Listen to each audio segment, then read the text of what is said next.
This episode may contain spoilers, sensitive topics, and us laughing at our own jokes. So don't say we didn't warn you.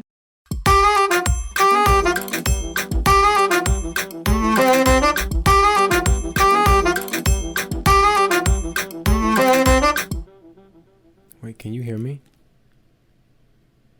I see you talking, but I can't hear you. No. Did you turn something off? Can you hear me now? Yeah. I don't know why it always hits mute. I don't do it. I swear. But somehow, every time I actually want to talk, someone touches the mute thing. Not my fault. I am young and I'm tech savvy. So, moving on. Hi, everybody. Welcome to That's What We Read, a bookcast. Live from Chicago. Live from... Oh, God. Here we go. I'm Willow. And I'm Rocio. And this month, we're talking about The Alchemist. I'm excited. This is one of my favorite books. I'm just going to say that right now. I read this last year, right after I graduated from good old college. And then we reread it again. Well, I reread it. Here's a fun fact about me that you didn't ask for. But when I was a kid, okay, I had a hard time saying my W's and my R's. So when I said reread, I almost said we wed. I just wanted to share that. Anyway. I can't say scissors. I was bullied because I said scissors wrong. Anyways, you don't want the whole story. There's a lot of trauma behind that. And refrigerator. I said refrigerator wrong too. But you just said both of them fine. Yeah, but because of practice, you know? Oh, because of force. Trauma makes perfect. I thought you said because of Trump. And I was like, well, yeah, I guess. Anyway, so segment... Anyway, let's talk about the book, okay? Yeah. Let's talk about it. You're reading The Alchemist? Or we read The Alchemist? Let's start, okay. Hey, everybody. Rocio, how you doing?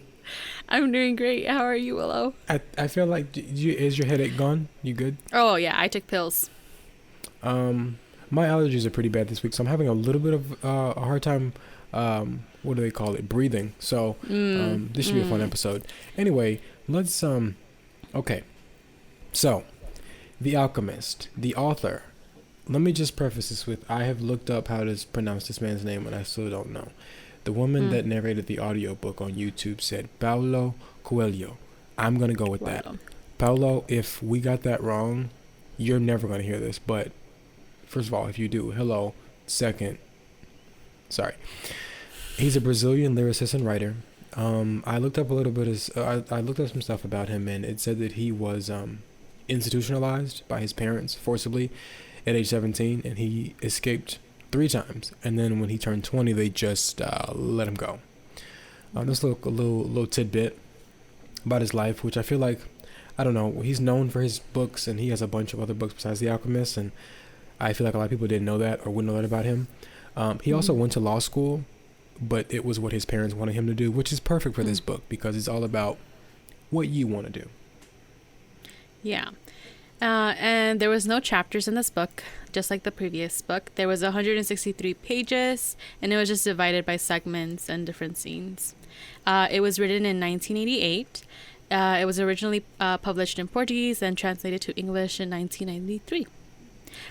3 years before I was born. Thank you for the context. Here is the summary. I got this straight from Goodreads. Shout out to Goodreads. Paulo Coelho's enchanting novel has inspired a devoted following around the world. This story, dazzling in its powerful simplicity and soul-stirring wisdom, is about an Andalusian shepherd boy named Santiago, who travels from his homeland in Spain to the Egyptian desert in search of a treasure buried near the pyramids. Along the way, he meets a gypsy woman, a man who calls himself king, and an alchemist, all of whom point Santiago in the direction of his quest. No one knows what the treasure is. Let's start that again.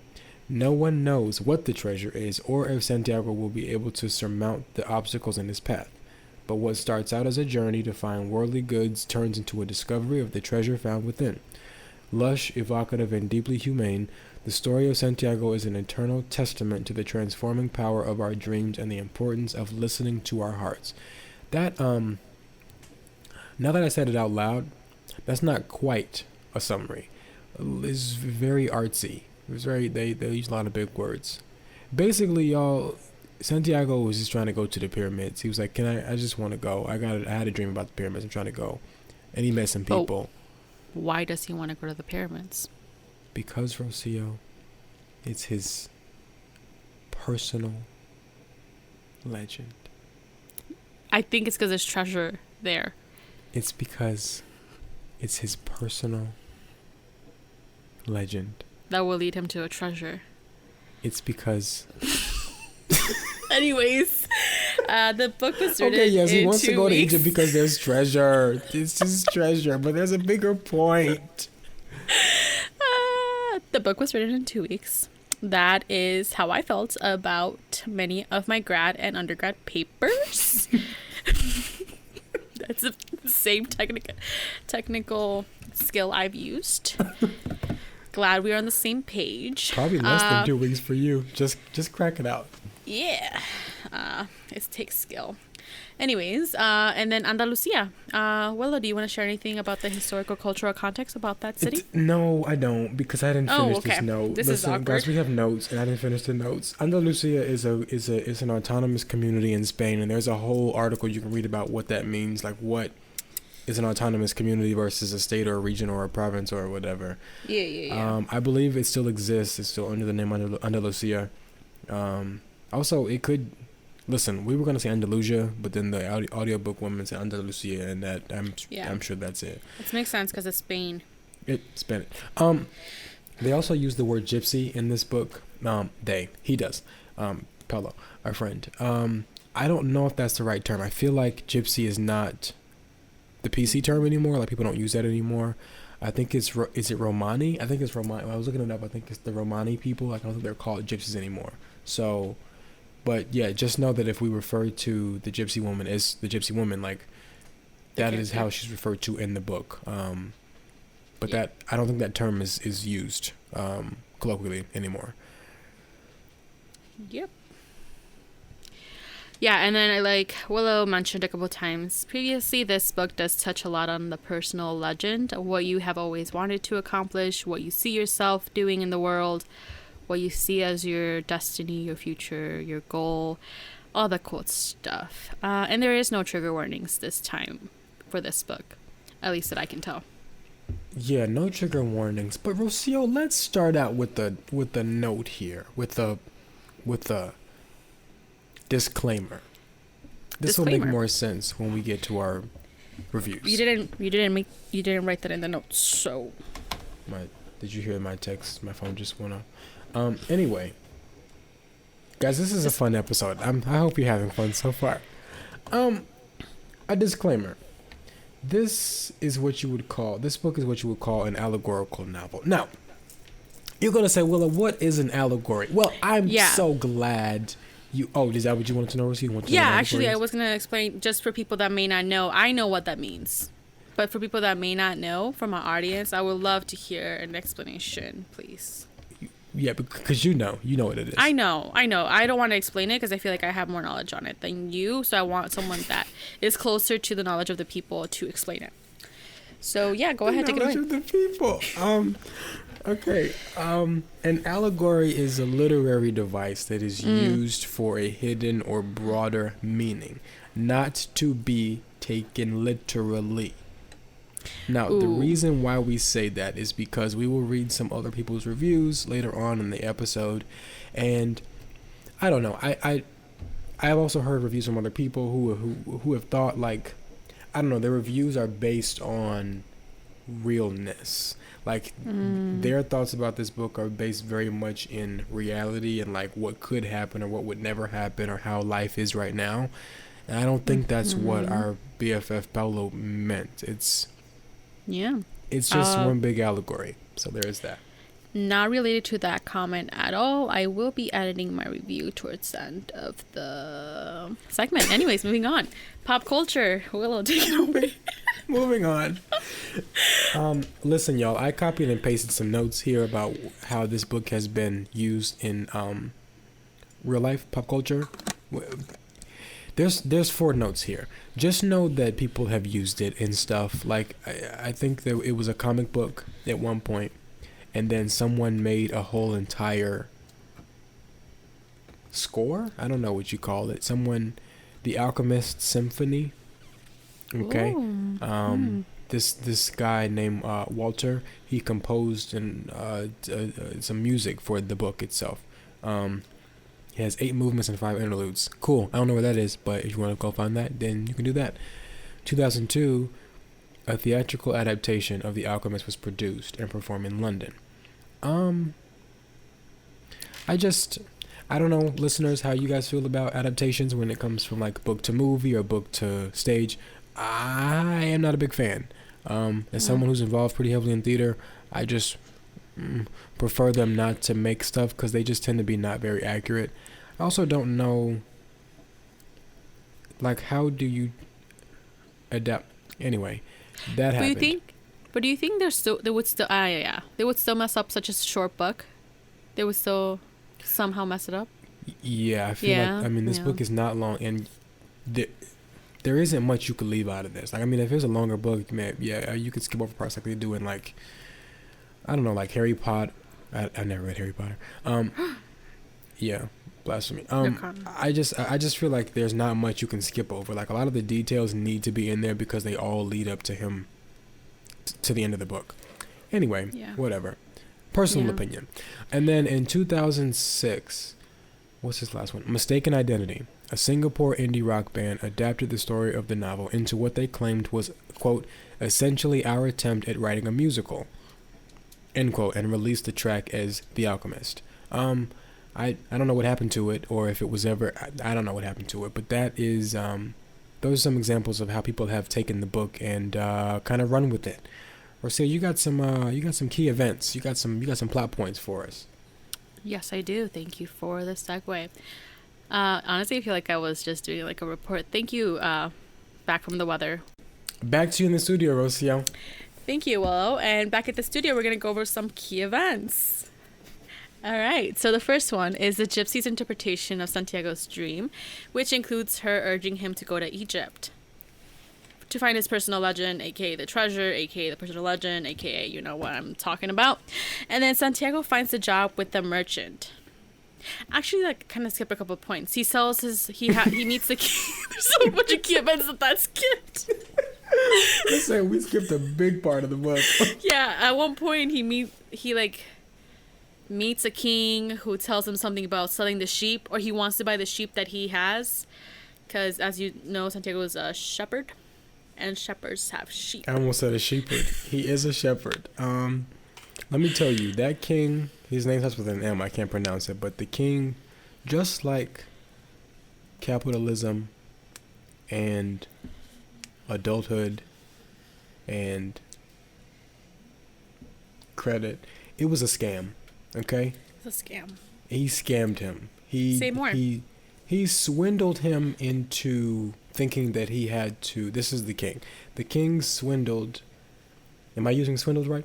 The king swindled Santiago into thinking that he had to sacrifice his sheep to make strides towards his personal legend.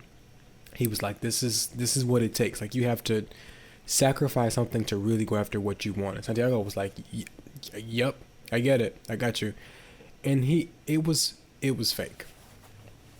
Doesn't he get on a boat? Did I make the boat up? Or why does he have to leave the sheep?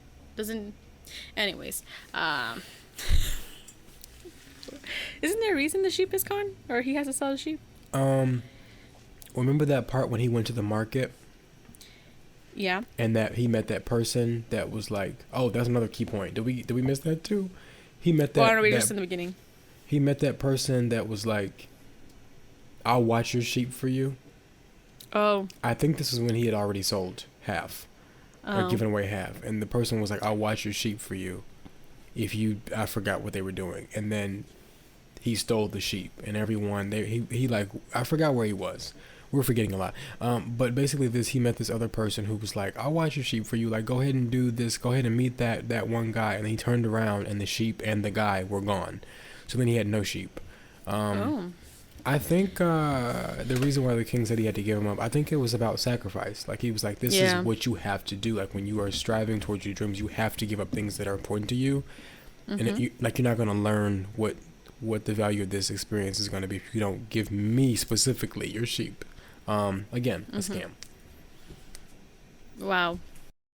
So the second point. So he meets the king. He sells a sheep. He then travels and meets the merchant, which is the second point. Am I missing anything? Is there anything else that happens in that part? No, I think we're good.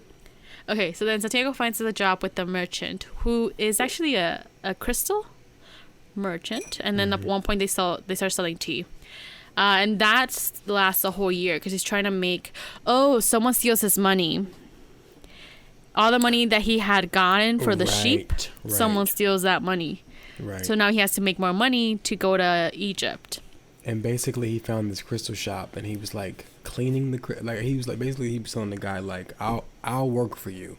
I just need money because I don't have any. I'm trying to figure out how to get to Egypt to see the pyramids for this treasure, but I need money to get there. Like, would you let me work for you and you pay me, and then I can at some point like have enough to leave? And the guy was like, I don't need that. He was like, please, can I work for you?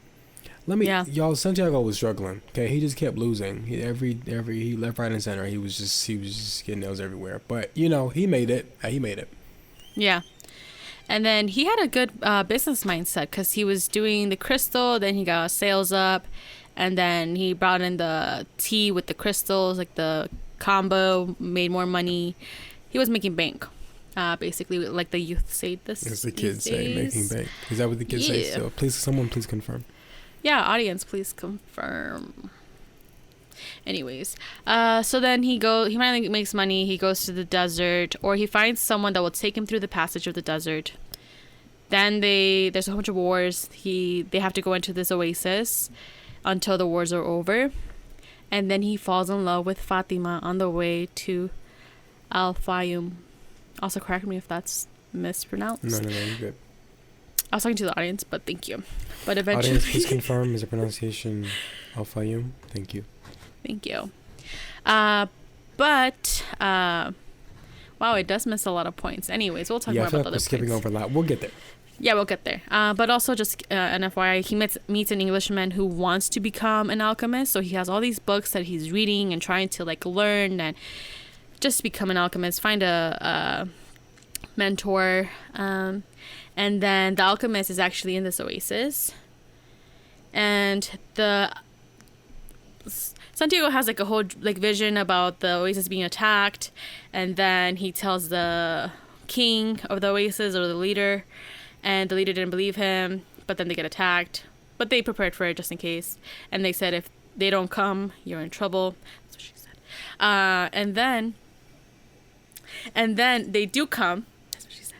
And he's saved. It? I don't know. And then he's saved. Obviously, they're like, "Oh my God, you did so wonderful, being an advisor to the leader, whatever." And the alchemist says, "No, I think we are gonna take you somewhere, or we're gonna take you to your personal legend." So then, also Rocio keeps saying alchemist. We will define what alchemy is at a later point. Yeah. So stay tuned. Yeah, if you took Chem or Orgo, you should know. I don't know. I barely passed Chem, so I wouldn't know. Yeah, this is awkward. This is a subject. Yeah, so then Santiago meets the alchemist Santiago turns into the wind and finds Arab soldiers who attempt to capture him and his party. And Santiago meets the alchemist who demonstrates his powers with the Philosopher's Stone. Again, skipping a lot of details. Good. What was this from? Spark Notes? You're skipping a lot of details. So kids, if you're using Spark Notes for your test, just know that there's a lot of details that are missing. Well, listen, I mean, it's not like we haven't used Spark Notes before. Just in general, not necessarily or for was the it from podcast, Spark Notes? But Spark Notes is I would say famous for just holes in the bullet. Like you You go there because you're about to take a quiz on a book that you didn't read for school, for English, for, AP Lit or, contemporary literature, whatever you're in. And then you cram in lunch. You go to SparkNotes and type in, I almost had The Young and the Restless. That's a soap opera. The Great Gap. No, I read The Great Fast Gatsby. and the Furious. That's not what it is. That's a movie. I think I'm what's, thinking of Charles Pride Dickens? and Prejudice. Is that All what the I'm Charles thinking? Dickens. Yeah, that's wow. Who was the author of that? It starts with a J. Jane Austen. There you go. Pride We and Prejudice. Okay. are farmers. I don't. We are farmers. Dun, Bum dun, ba dun, bum dun, bum dun. bum bum bum There bum. it is. This Okay. video is sponsored by JK. No, it is not. I don't know why I brought up Pride and Prejudice because I never read it. But let's just think that that's what you read. That's what was assigned in high school. You didn't read it. You didn't read one chapter, one page. So you get to lunch and you pull it up on your phone and you're like, I have to find a summary. So you go to SparkNotes and you just skim the summary. But SparkNotes is notorious for just like leaving out a lot of details, which, it's a summary. We get it. So then when you get on the test, there's a very specific question. It's like, in chapter 3. And you're In like, paragraph 5 of chapter 3, in the last sentence. Yeah, and you're like, well, if I had read it, I guess I would know. So yeah, SparkNotes, we're not faulting you for not giving details, but if you could give us more details, it would be nice. Also, if you want to sponsor us, let if us you would know. like to, or farmers, apparently. Anyways, listen, I have a farmer's blanket in the back of my car because my dad has. Anyway, Farmers Insurance. If you would like to sponsor us, actually, not to be biased, but I really want Geico. I was gonna say I also do have Geico for my car insurance. So Geico. So scratch that, farmers. So sorry, this is awkward. We want Geico. Anyways, is it on the record? For all business inquiries, please email wereadbookpod@gmail.com. Yes. Now that we established that, and then at the end, Santiago finds that his dream treasure is in Spain before returning to Fatima. There's a lot of more things that happen to that we already discussed. Yeah, there's So a lot of details that we're missing out. But guys, just read the book, okay? We hope that you're reading along with us. If you're not, we still love you. Please keep listening. Love is a strong word. So symbols. Yeah, you got to be careful with that. So symbols regarding this book. There's a couple. We're going to talk about 2. So Santiago's sheep. They symbolize, the ones that he sold and were robbed. Anyways, the scam that Willow talked about. Yeah, for context. If you did not pay attention. Santiago's sheep symbolize a sort of existence lived by those who are completely blind to their personal legends. Santiago loves his sheep, but he also expresses thinly veiled disrespect for them because of their animal desire for mere food and water. He thinks that his sheep do not appreciate all the wonderful land that Santiago discovers during his travels. Also, in a disturbing image, he imagines that his sheep are so blindly trusting that he could kill them one by one without them noticing. Creepy. These sheep. Weirdo. Weird flex. Weird flex, but okay. Just trying to stay relevant. These sheep symbolize the characters in the book, like the baker and the crystal merchant, who do not pursue their personal legends. Like the sheep, these characters content themselves with their material desires and social acceptance. Accordingly, they lose the ability to appreciate certain aspects of creation and tend to miss out on many opportunities because of their limited perspective. Isn't that a huge symbolism just for sheep? Mm-hmm. I think it's kind of harsh if you ask me. Let me tell you something. The unsung heroes for the Alchemist are the sheep. They did not deserve the life they got in this book. Are you talking about the sheep or the symbol they play, like the merchant? No, not the symbol. The actual sheep. Oh, okay. I hope they're okay. Anyway, the next symbol we're going to talk about is alchemy, because literally the title of the book is The Alchemist, and I feel like the word alchemist is in the book a lot. He meets just someone who's trying to be an alchemist, and so some of you are probably like, what is What does that mean? Well, actually, Willow will tell you what it is. So Willow, take it away. Thank you. The Alchemist describes the process of turning base metal to gold. Now, if you took chemistry, organic chemistry, this may make sense to you. If you're like me, you miss a few classes. Anyway, the Alchemist describes the process of turning base metal to gold as equivalent to the base metal of realizing its personal legend. In the parlance of the book, parlance. In the parlance, what does that mean?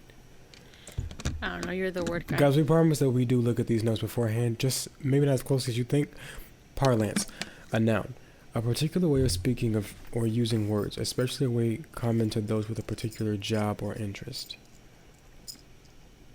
That was not helpful. Anyway, in the parlance of the book, the metal must rid itself of all impurities to achieve a higher evolutionary state. Similarly, Santiago must rid himself of impurities such as his desire for his parents' acceptance, his desire to live as a rich shepherd, and even his desire to live with Fatima, in order to realize his own personal legend and achieve a higher state. The Alchemist chooses Santiago as he... I promise I can read. The Alchemist chooses Santiago as his pupil rather than the Englishman, largely because Santiago does not depend on books and reason to understand the world. By listening to the soul of the world, Santiago ultimately enters into communion with all of nature, including the wind and the sun, and he reaches a higher state of being. I almost said uncommon again.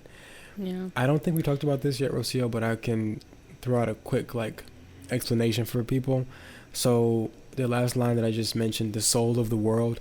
The soul of the world is what it's a name given to this like spiritual being, this like spiritual force in the book that basically unites humans with nature. So like the part when he like becomes the wind and like it gets kind of like magic-y, but that's really what the soul of the world is. So if that's confusing, read the book first. But that is what that is. Rocio, tell them about fear.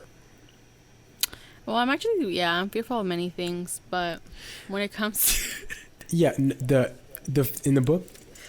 Oh, thought you cared about No, not the personal fear. We'll get to those later. Yeah, so the theme of fear in this book persistently comes up throughout Santiago's journey as a primary obstacle to Santiago successfully achieving his personal legend. Santiago's mentor suggests that fear should become irrelevant even in the face of death if you faithfully pursue your dreams. And then fear dominates the Alchemist's weakest characters, which are identified as the crystal merchant in particular, who represents someone who has allowed fear to rule his life, and specifically because he wants to make the pilgrimage to Mecca required of every Muslim, but he fears that once he makes that trip, he will have nothing else to live for, and as a result, he remains deeply unhappy, reinforcing the notion that fear acts as an obstacle to a happy and fulfilled life. That's deep, honestly, it is, but I would say out of all the symbols that we've talked about here, and however many more there are in the book, the fear in the book, like the role of fear in the book and how people talk to Santiago about fear, I felt like that was not only personal, but I don't know, that was the most real thing to me. Like the sheep, I get it. I get like the kind of metaphor and having to sacrifice and being swindled. Alchemy, not, I don't quite get it, but fear, like it makes sense, especially in regards to pursuing your dreams. And I feel like the first step to trying to, at least for a lot of people, the first hurdle to get over when trying to go after your dreams is fear. Like, am I good enough? Can I do this? Will I fail? And there's a lot, fear can prevent you from doing it. So I don't know. Santiago, I'm happy for you. Yeah, I mean, fear is a big thing in everybody's life, like you said. And I think it happens throughout, I don't know where I was going with that. It happens throughout your life, throughout every new decision that you want to make. Fear of, like, ensuring that whatever choice you're making, how that it will impact your future, and, like, what people will say, the social pressure. Yeah. Like, there's just so many things besides, like, you, your family, like, the social finance, all these things. I was gonna say sometimes it's not even about your dreams or personal legend or whatever you want to call it. It's just like general fear about, I don't know. And I feel like in the time that we're growing up, like with social media, people have a lot of fear about what they post and how they're seen on social media, and so like people can be very hesitant to post certain pictures, whether it's of themselves or of like a meme or like a song or whatever it is, because they want to be perceived a certain way, and they're fearful about what they post, especially like their relationship to or their role in activism, or what we think activism is. People are like, oh, I need to like post all these Black Lives Matter things because I don't want people to think that I don't care, and let me just, The cancel culture. Yeah. How do we, that got way deeper than we thought it would. I don't know how we got there. Anyway, let's get back to our favorite segment, Rocio, the book report. Tell the people what the people have said. Yeah. So the first one is from Amazon. The overall rating in Amazon, 4.7 out of 5. So very close, almost got there to 5. And Nicholas, I want to say he's my favorite person of all times. One, because he's a math teacher. Nope. I'm pretty sure he's a math teacher. Yep, he teaches algebra. But also, he a bad bitch. So he picked up a copy of this book because his students were reading it for his English class, and he likes to throw them off by slipping literary references into algebra class. Isn't that cool? I would love to have that as an algebra teacher. Like, Nicholas, if you're listening, wherever you are, Nicholas the algebra teacher from where Amazon. From where you live. Hi. Please email us at. You got it. Say the book. What did I just? Oh, please email us at wereadbook@gmail.com. Yes, we want to be friends, or I want to be friends with you. Anyways, so then he continues to say, I figured it was a short book. It would take a long time, and it could give me a sense for what they were learning in the other class, and maybe spark some cross-curricular ideas. Oh man, was that a mistake? Is what he said.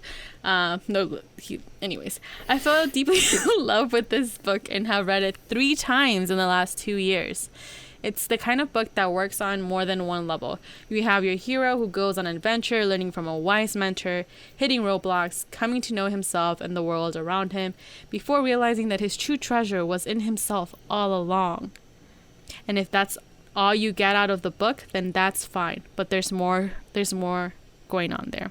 And he writes like 3 other paragraphs, but just go to Amazon, find Nicholas, find the algebra teacher. Thank you, Nicholas. Reply and say that we mentioned him in our podcast and that Rocio wants to be friends with him. Anyways, moving on to Goodreads. And then fair warning. So the overall, so back to this. The overall rating was a 3.88 out of 5. But again, going back to the fair warning, remember when we read Catcher in the Rye and then Willow and I hated it? What book is that again? I don't recall. Yeah. Anyways, so Holden. That's how some people feel about our buddy Santiago. Mm-hmm. Yeah, that's how people feel about Alchemy. So that was an interesting viewpoint. I will share. I didn't write her name, but she wrote something in Goodreads. And she starts her review by stating, 1, I can't stand self-help books, and 2, I'm a feminist. And then she says something about not hating men, and anyways, you get it. And this is her review. In my experience, following your dreams or personal legend is not the only way towards wisdom and strength. It's a person who struggles to put food on the table every day for his or her family, consciously realizing that he or she may not be following his or her personal legend any less heroic than some traveler who leaves everything and everyone he or she is responsible for to go on a spiritual quest. The author comes close to labeling such people as losers in life, which I find completely off the mark, as some of these people have the most to offer in terms of wisdom. Which kind of makes sense because, the sheep symbolism, it literally says it in the symbolism. So you can't rebuttal that because we literally just read how the sheep Or Yeah. Okay. This is where I disagree. okay. What's her name? Linda. Nicole? You have her name. I mean, I don't have her name, but the other person was called Nicholas. You can call her Nicole. Why not? Nicole, listen. This is where I disagree. Yes. So this is why we said at the top of the show that this is an allegorical novel, because it's not meant like, it's fiction. Okay, let's start there. And two, it's an allegory, which rewind to my definition of an allegory, and you'll remember what I said, or you can hear what I said. It like, I don't know. I read some reviews like that, and I think the people are taking some of the plot points a little too seriously. I also don't think her point, Nicole, your point about Paulo saying something about people not doing this being losers and stuff. I mean, it says it in the symbolism thing. What, with the sheep? Yeah, literally says that. Like these sheep, the characters content themselves with their material desires and social acceptance. Accordingly, they lose ability, blah, blah, blah, blah, blah. But I mean, do you think that that's a symbolism in terms of like material things? Yes, but do you think that's like everything they own?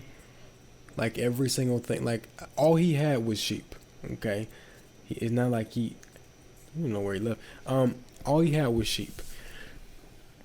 I do think that some of us focus on material things to a point of obsession, and it gets in the way of certain things. I don't think that he's literally saying give up all of the things that you own, but maybe just, I don't even think he's saying sell all your, like have a big yard sale and sell all your stuff, or become detached from all of your material things. Just maybe don't let that obstruct the vision, if you have a vision for your life. I don't know. Maybe that's what, I don't know. Nicole? No, I think it's the sheep. The sheep was like the symbol of like they just are content with food and water, and they don't really see anything else besides that, like the basic needs. And that's where they're comparing the merchant to, like, they are just doing, I think there was a couple bakers that they compared to, like they just are making money and doing this, and they're not going out to search the legend. But anyways, I will say that was some of that kind of language can be a little bit tricky. Yeah, like when you say, like when you're talking about the baker, and he was like, well, they're not pursuing their personal legends, and it could be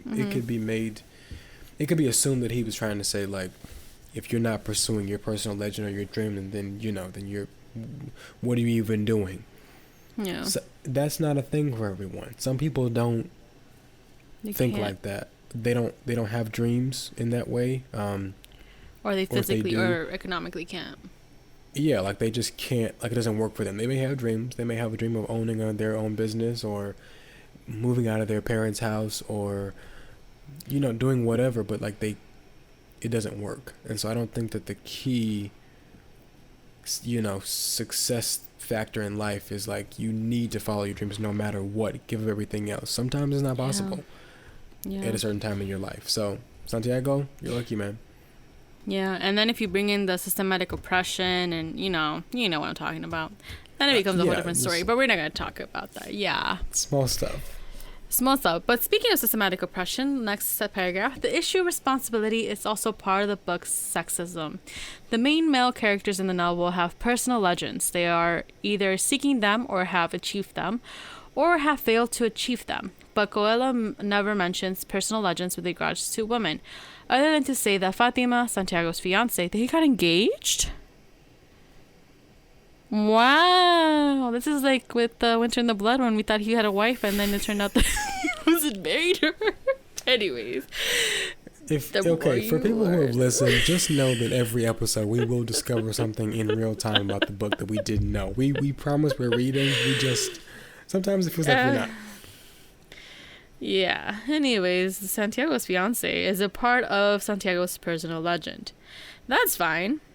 I'm adding like my own personal, like how they would say it. So anyways, that's fine. But what about her own personal legend? Instead of traveling to find her dreams, she is content to sit around, do chores, and stare every day at the desert to wait for his return. This is her fate as a desert woman. The fact that women don't have personal legends is even more galling considering the fact that, according to the author, even minerals such as lead and copper have personal legends, allowing them to evolve to something better. Example gold. Patriarchy, you want to talk about this? Any comments? Listen, no argument there. I didn't think about that the first time that I read it. I was like really captured by the book. But the second time around, I feel like when you read a book a second, anytime you read after the first time, you're allowed to, or I think things kind of open up a little bit more. You're like, oh, I didn't even catch that. And the women in this book, I'm saying it like there are many. Fatima, she's there, and she's kind of there to get him to his personal legend.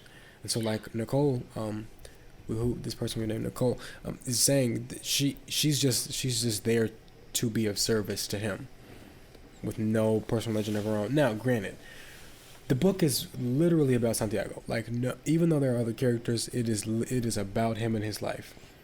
But you can't I would make the argument that that's why he did that with Fatima. Like, it doesn't really matter.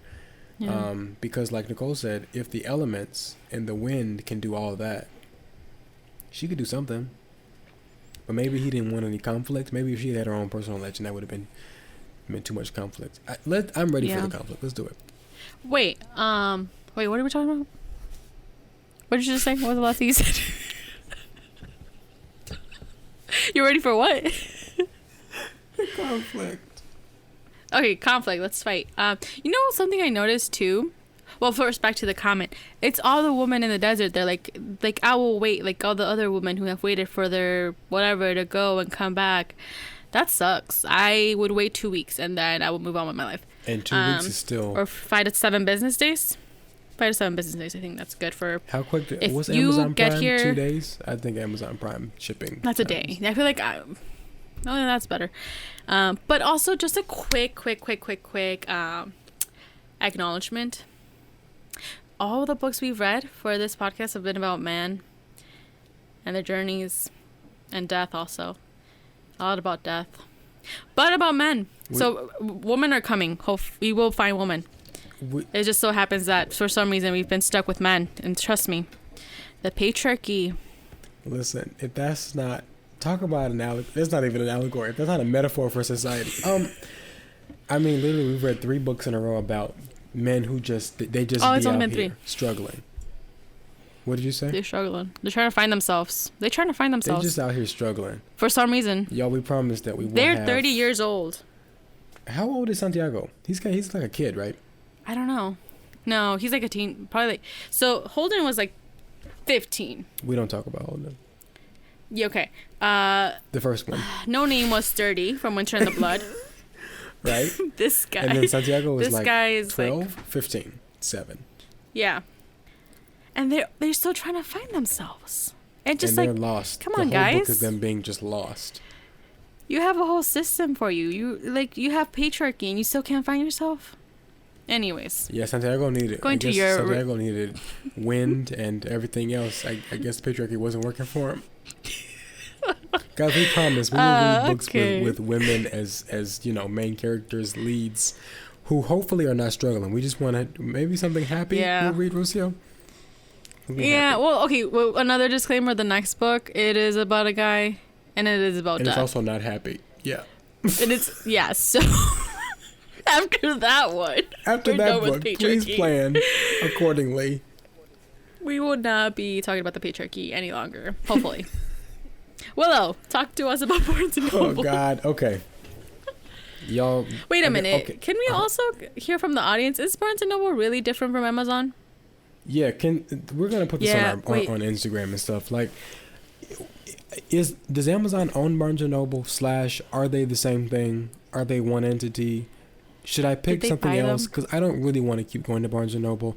I'm a loyal member of Barnes and Noble. I do love you guys, but I just need to find something else because I feel like that isn't one of the epitomes of book lovers, and we can find somewhere else.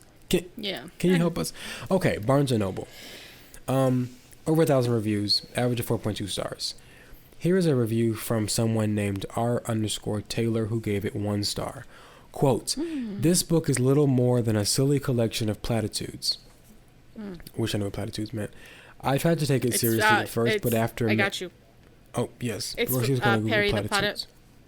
Perry the Platypus for Phineas and Ferb. Sure. A book of platypus... What's the plural of platypus? So the next sentence reads, I tried to take it seriously. Platypi? I don't know. Anyway, platitudes. From the beginning. Oh, I can't find it. Platitudes. I tried to take it seriously at first, but after maybe the first 100 pages, I realized that the only way I could get through it was to laugh at it. Thank goodness it's not very long. That's what she said. What does this book say that we have... That's not part of the review. That was me. What does this book say that we haven't already heard in The Wizard of Oz? Oh, wait. Okay, wait. Now that I'm reading it, I understand why I put it here. Because it was a funny one. All right. What does this book say that we haven't already heard in The Wizard of Oz or in countless poems and popular songs? I see that there is a film version of The Alchemist. I would never watch it. But I hope it is a comedy. Someone could have a lot of fun with this. If Divine were still with us, I could see her as Fatima, flipping her veil up to utter these dramatic lines, quote, I'm a woman of the desert, but above all, I'm a woman, end quote. Ha ha. This is a terrible book. It's repetitive and shallow, -- just a lot of kumbaya nonsense, period, end quote. I do have a comment, concern. Yes, please. It's not even really about the actual review, but they mentioned, I tried to take it seriously at first, but after maybe the first 100 pages. The book is only 163 pages, so how many first 100 pages? Did she read the same book? That was another reason why I posted it, why I wanted to read it, because I was like, is there an uncut version that we didn't read? The first 100 pages. So you're more than halfway through the book. And that's when you decided, you know what? This is one big joke. Honestly, though, talk about an allegory. I feel like that's life. You get halfway through, like, college and you're like, this is a joke. Yeah, drop out. No, you don't do that. I mean, if you want to, do it. But we did not do that. Too late now. Anyway, thank you, R_Taylor. But now we're going to go to library thing. Why? 900 reviews. 3.57 star average. This is a review from a user named Lisa 8.025. Listeners, this is my 4th time trying to read this, so just bear with me. Quote, this book changed my life. I have read this book around 5 times, and it's as exciting as the first time. This book means a lot to me. I love the author, Paulo Coelho. Let's just put his name like that. One of my favorite authors. One of the best books I've ever read. This book teaches to always follow your heart and your dreams, period, end quote. Lisa, I hear you. I mean, I wouldn't quite go that far, but yeah. Yeah, 5 times. Now we got a couple of special reviews. For those of you that follow us on Instagram and other places that we exist, we did a little giveaway. I was gonna say a raffle. It wasn't a raffle. We literally did like a little giveaway on our page where we were giving away a copy of the book to whoever entered the contest, and we had a lucky winner, Thomas, who lives in, I think he lives in Baton Rouge. And probably shouldn't have given that away, but I'm sure there's more than one Thomas in Baton Rouge. Thomas read the book. We sent it to him, and he read the book. And then we sent him some questions. So here's what we typed to Thomas. We have 5 questions. Number 1, what did you think? Number 2, what would you rate it out of 5 stars? Number 3, was there anything confusing about the book or anything that you didn't like? Number 4, does it have any connection to your personal life? And number 5, would you read it again? Here are Thomas's responses. I'm reading right from the DM. He said, I thought it was in response to number 1, I thought it was very interesting. Aside from being busy, I would make steady progress reading it. Number 2, he said he would rate it 4.2 out of 5. A solid B. Which is, that's pretty high. That's pretty good. Yeah. Higher than my chem grades. Anyway, number 3, he says it was confusing a little. The dream interpreter was a little confusing for me to relate to. The king, he said, is a humdrum character for him because he doesn't care for royalty. Listen. Capitalism. The first one. Capitalism. Monarchy. Patriarchy. Cheers to the queen. Patriarchy. Number 4. But if the queen wants to join us, we love you. Do we? I don't know. I just in case. We don't want to build like burn any bridges before we make it. Are there bridges? Hey, queen. Number 4, he said there's no connection to his personal life. And then number 5. Oh, let me read the rest of number 4. He said there's no connection to his personal life. He said he doesn't feel that he has a personal legend or ever has had one. He said being a Christian, I did find some elements of it a little strange and unrelatable. Number 5, I probably wouldn't read it again, but I don't feel like I wasted my time reading it. Honestly, what a way to measure a book. Like, would you read it again? For you to think, like, did I waste my time on this or did I not? Catcher in the Rye. I mean, Catchy. Waste of time. Winter in the Blood. Again. Not a waste of time, but also wouldn't read it again. Yeah. Alchemist. I have read it again, and we'll do it again. So, Thomas, we hope you enjoyed it. We're glad that you gave it a 4.2 out of 5. And we thank you for following us, following along, liking our stuff, blah, blah, blah. And we hope that you read our next book and all the following books after that. I just hit my microphone. Sorry, everybody.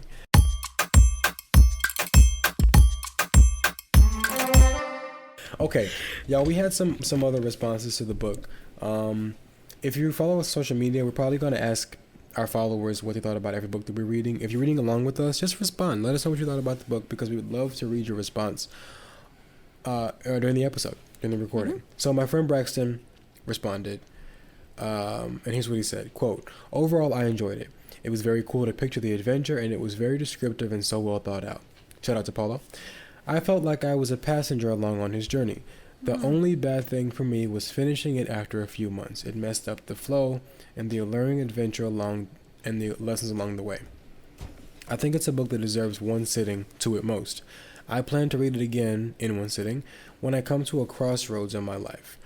I thought that the end of that was interesting because, I know you nor I read it in one or two sittings, but that it's a short enough book where, like, you know, it's possible. But I think that was pretty cool that he said he would prefer to finish it, just like sit down, read it, and then at most 2 sittings. I don't think I've ever read a book in 2 sittings, but Braxton, I admire you. Now, I'm not gonna read all these. I posted a little thing. Okay? Oh yeah. Because Rocio and I are members of the Pop Sugar Book Club on Facebook. If you're in it and you're listening to this, first of all, how'd you find this? 2, hello. I'm pretty sure you stated on your statement. My friend and I have a book podcast. But I didn't put the link. So if they, well, listen. If you found us, hey. So I just said, you know, my friend and I are recording a podcast, and I just want to know you guys' thoughts. So we got a couple of responses. I'll read some short versions of them. Lindsay Ann, hi, gave it 4 stars. She used the word allegory. Thank you, Lindsay. She liked it. Her prompt was, we didn't even say our prompt. Our Pop Sugar prompt was a book about magical realism. That's it. Goodbye. Julia, 2 stars. She said it was problematic. She also made the point that our friend Nicole said about women and their role in the book. Christina said, I agree with Julie. She didn't like it. Amy said, if 0 stars was possible, that would be my rating. This book could probably be reduced to less than a dozen pages. It's so repetitive and utter drivel to boot. And then she put 3 vomit emojis at the end. So Amy, sorry, but Amy also got 4 likes. No, 1 like on that. So, you know, mixed reviews. But Rocio, what did you think about the book? I think I fall in between people that love it and people not. I don't want to say hate it, that just don't like it. I guess. I think I'm just like an average. I would say like 3 out of 5. I say that because I feel like it's not the first book that I read about personal legends. So there's other books like it. I'm pretty sure. But yeah, so it's like ideally something that like the story is something that you would like, want to believe in and ideally would happen. And I like didn't really think too much of what the word that you said. What did you say again? Allegory. Yeah, so I didn't really know too much about that, and I was taking it in the literal sense as well. So yeah, so as long as there's a quote that says like, as Santiago learns, fate always cooperates with those in pursuit of their personal legend. So as long as he remains focused on his goal, he can find comfort in the fact that his destiny has already been written in the history of the world. And I think that goes back to like the debate of like fate versus free will, and like is your life is already written out and you just gotta like make sure that you go through that, or do you have the free will to do whatever you want?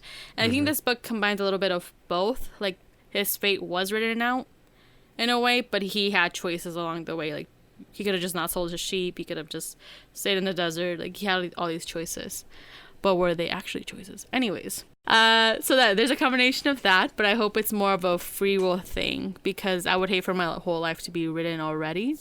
And if you watched the last season of Supernatural, you probably know why that's a touchy subject. Tatiana and Anna, friends who watch Supernatural, or other people who watch Supernatural, you know, the whole free will versus written stuff. Anyways, I also agree with the person from Goodreads about Fatima and the other woman that had to wait around for these men to go on their legend. And I'm pretty sure, I mean, you probably know, I probably rolled my eyes on, like, you know, patriarchy. And again, like I said before, like, you have to come back in a couple business days, so I have to move on. Because we can't be sitting around waiting for you. Like, we got our own personal legends to pursue. We gotta go do our own shit.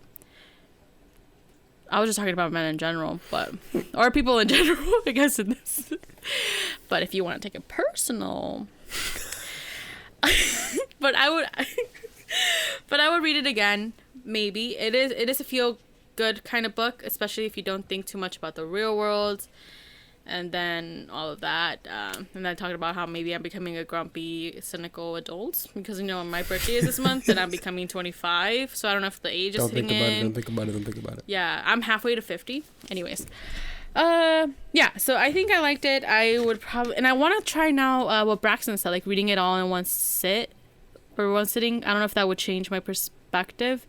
But yeah, maybe that would bring a whole different kind of thing, because I did read it like a little bit at a time.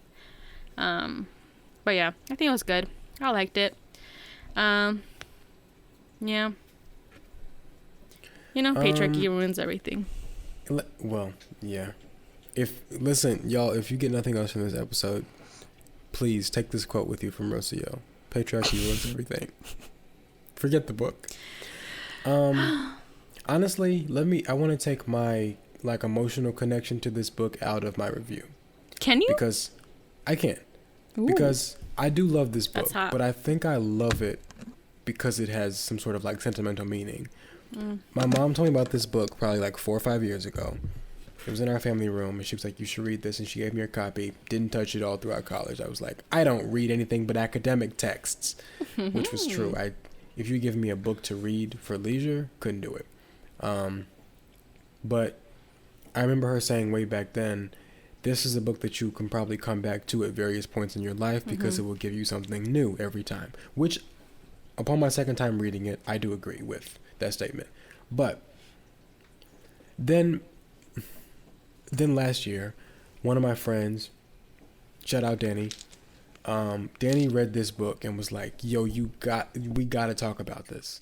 So she read it, and then I read it, and we had like a whole like 2-hour FaceTime call about it, and legends and dreams and goals and all that, and it was great. So I think a lot of my feelings about this book are like associated with people that I care about. So I'm like, of course I love it. Separating the two, the book itself. Yes, it's an allegory. Is it a bit of a reach? Absolutely. Do the women in the book just exist? for Santiago and the rest of the men? Yes, they do, and I'm not a fan of that. But do I think overall the allegory stands and is valid? Yes. Is it a little bit faulty? Because literally the back of the book says, quote, to realize one's destiny is a person's only obligation, end quote. No. I mean, first of all, you'd have to believe in destiny. Like you said, Rocio, like a lot of people don't believe in that. I also don't, we're here for a lot of different things. I don't think that some people's main objective in life is not necessarily to find what their dream is or to pursue their dreams. They may not have any. Or they may see them and think, well, I can't quite reach them, whatever, I'll give up. So I don't know that, I think this book puts a lot of emphasis on, like, you need to, like, I don't really know if it's not really a self-help book, but, like, it does place a lot of emphasis on,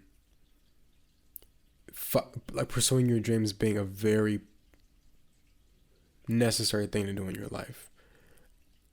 Do I feel that that's necessary in my life? Yes, but I would not generalize that. Like, I wouldn't put that on anybody else because I don't know anybody else's situation. So, yeah, yeah.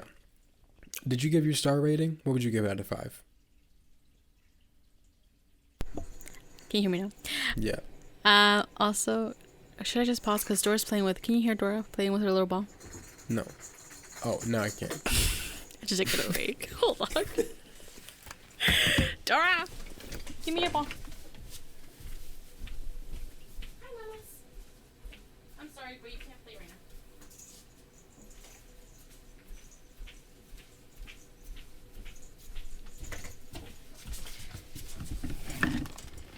now. Okay. Oh, jeez. She's gotten really like passionate about playing ball. I think she's Mexican. She likes like soccer. Is she an athlete? I think so. She'd be like. Anyways, I'm sorry. You can't have your ball right now. I'm so sorry. Okay, so I gave it a 3 out of 5.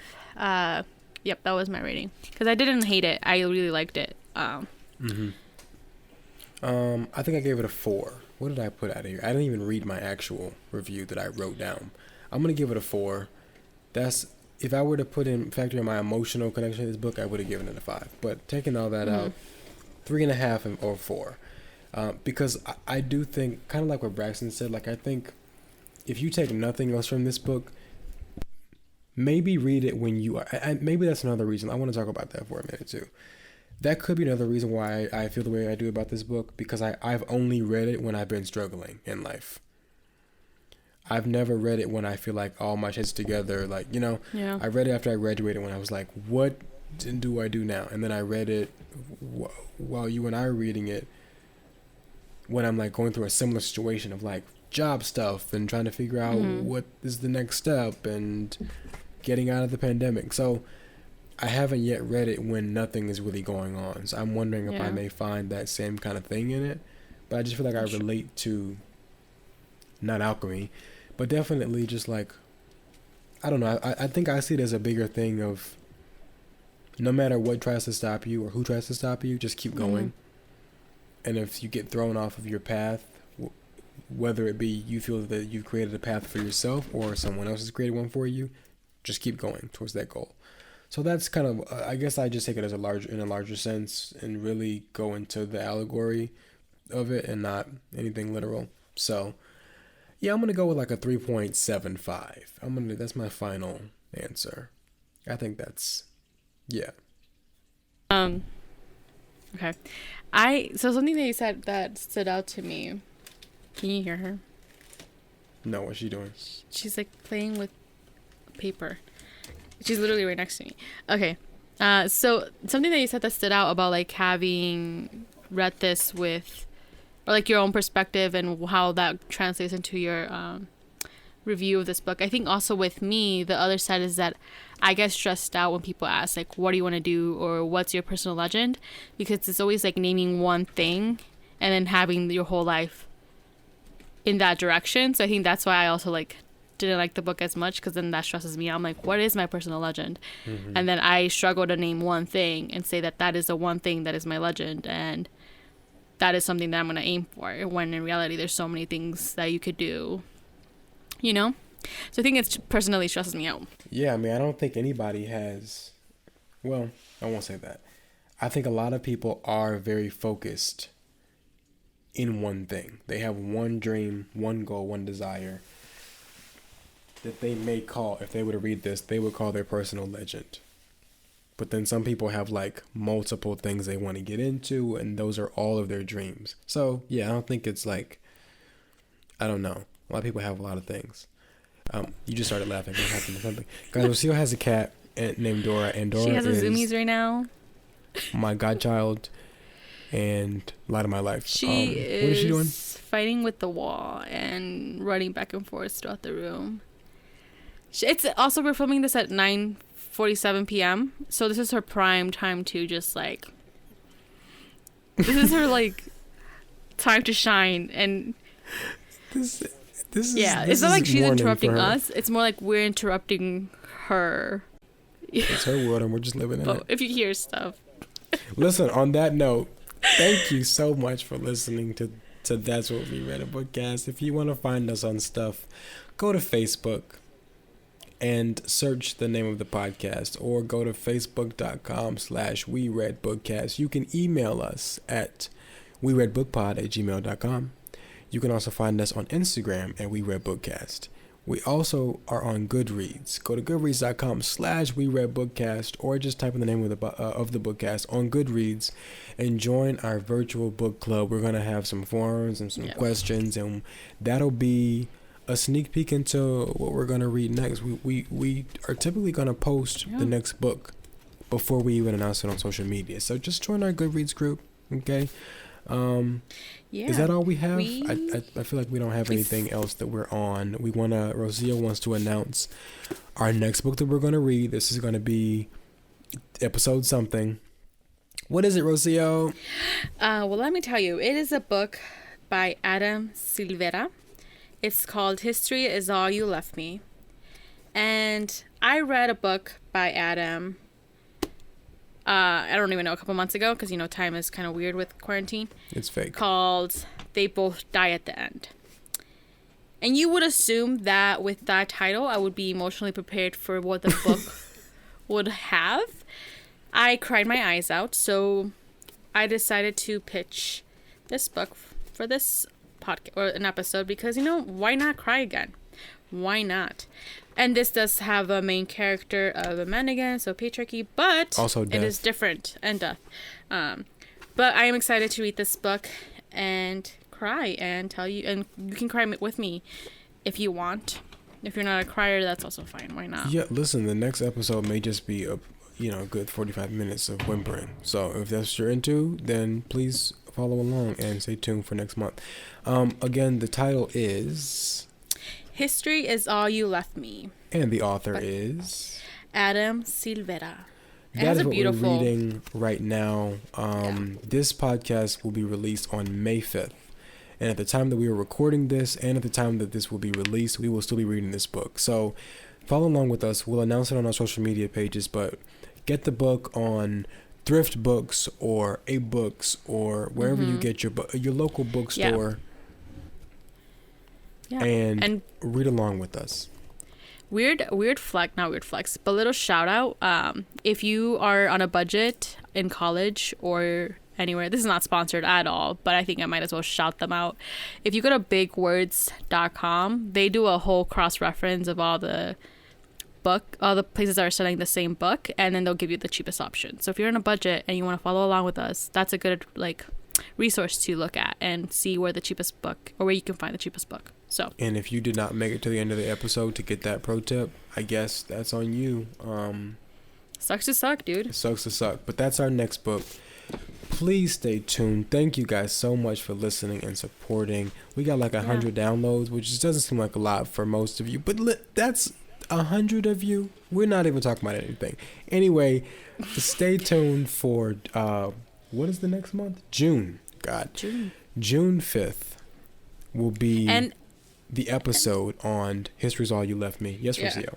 I don't know. Maybe there are some special episodes that come out. We don't want to say anything. I mean, between May 5th and June 5th, we have 30 days to